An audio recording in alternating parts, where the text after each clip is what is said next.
بدأنا بسم الله وبالصلاة الله على رسول الله وآله الأبرار. Begin with Bismillah and with Salat. Assalamu alaikum wa rahmatullahi wa barakatuhu. அல்ஹம்துலில்லாஹி ரப்பில் ஆலமீன். எல்லா புகழும் அல்லாஹ்வுக்கே. சலாத் என்னும் சலாம் நபிகள் நாயகம் ஸல்லல்லாஹு அலைஹி வஸல்லம் அவர்கள் மீதும் நம் அனைவரும் மீதும் உண்டாகட்டும். ஆமீன். இப்போது நாம் பேச வந்திருக்கும் தலைப்பு தேசம் மொழி காப்போம். மனிதர்களுக்கிடையே ஏற்படும் ஏற்றத்தாழ்வுக்கு வித்திடும் தீய சத்துக்களாக மொழியும் தேசப்பற்றும் தான் காரணம்.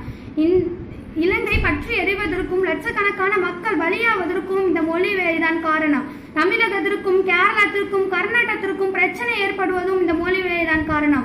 இந்த குறுகிய சிந்தனையை இஸ்லாம் உள்ளத்திலிருந்து கலற்றி விடுகிறது.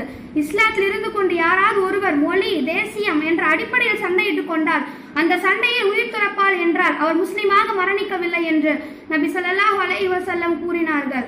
தன் இனத்தை ஆதரித்துக் கொண்டு குருட்டு சிந்தனை என்ற குடியின் கீழ் போரிட்டு கொல்லப்படுபவரின் மரணம் அறியாமை காலத்து மரணமே என்று அல்லாஹ்வின் தூதர் ஸல்லல்லாஹு அலைஹி வஸல்லம் அவர்கள் கூறினார்கள். இரு சமுதாயங்களுக்கு மத்தியில் ஏதேனும் விவகாரம் ஏற்பட்டால் அந்த விவகாரத்தில் நியாயம் அநியாயம் என்ற அடிப்படையில் தான் பார்க்க வேண்டுமே தவிர இவர் நம் இனத்தவர் இவர் நம் எதிரி இனத்தவர் என்று பார்க்க கூடாது.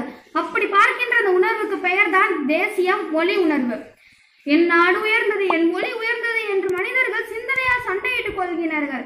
இந்த குறுகிய சிந்தனையை தேசியம் மற்றும் மொழி உணர்வின் குரல் வலையை பிடித்து திருக்குர்ஆன் நிறுத்தி விடுகிறது. எந்த மொழி பேசுவனாக இருந்தாலும் உலகில் எந்த நாட்டை சேர்ந்தவனாக இருந்தாலும் அவன் ஆதாமின் மகன்தான், அவனும் உன் சகோதரன் தான். நீங்கள் உலகில் எந்த இடத்தில் வாழ்ந்தாலும் ஒரே குலத்தார் தான், உங்கள் இறைவன் ஒரே இறைவன் தான் என்று திருக்குர்ஆன் உணர்த்துகிறது. மக்களே, உங்கள் இறைவன் ஒரே ஒருவன் தான், உங்கள் தந்தை ஒருவன் தான். ஒரு அரபியருக்கு ஒரு அரபி அல்லாதவரை விடவும், ஒரு அரபி அல்லாதவருக்கு ஒரு அரபியரை விடவும், ஒரு கருப்பருக்கு ஒரு சிகப்பரை விடவும், ஒரு சிகப்பருக்கு ஒரு கருப்பரை விடவும் எந்த சிறப்பும் இல்லை இறை அச்சத்தை தவிர.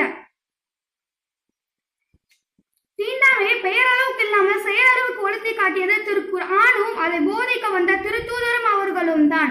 ஒரு சில இடத்தில் தீண்டாமையும் நிலவும் அல்ல, உலகில் பல்வேறு பெயர்களில் பல்வேறு கோணங்களில் பரவி பிடித்துள்ள இந்த தீண்டாமை நோய்க்கு மருந்து திருக்குர்ஆனிலும் அது கூறும் திருத்தூதரின் பாதையிலும் தான் உள்ளது.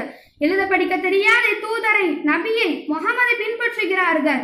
தங்களிடம் உள்ள இன்ஜிலிலும் தௌராத்திலும் இவரை பற்றி எழுதியிருப்பதை அவர் காண்கிறார்கள். இவர் நன்மையை அவர்களுக்கு ஏவுகிறார்கள், தீமையை அவர்களுக்கு தடுக்கிறார்கள், தூய்மையானவற்றை அவர்களுக்கு அனுமதிக்கிறார்கள், தூய்மையற்ற வகைகளை அவர்களுக்கு தடை செய்கிறார்கள். இவரை நம்பி இவரை கண்ணியப்படுத்தி இவருக்காக உதவியும் செய்து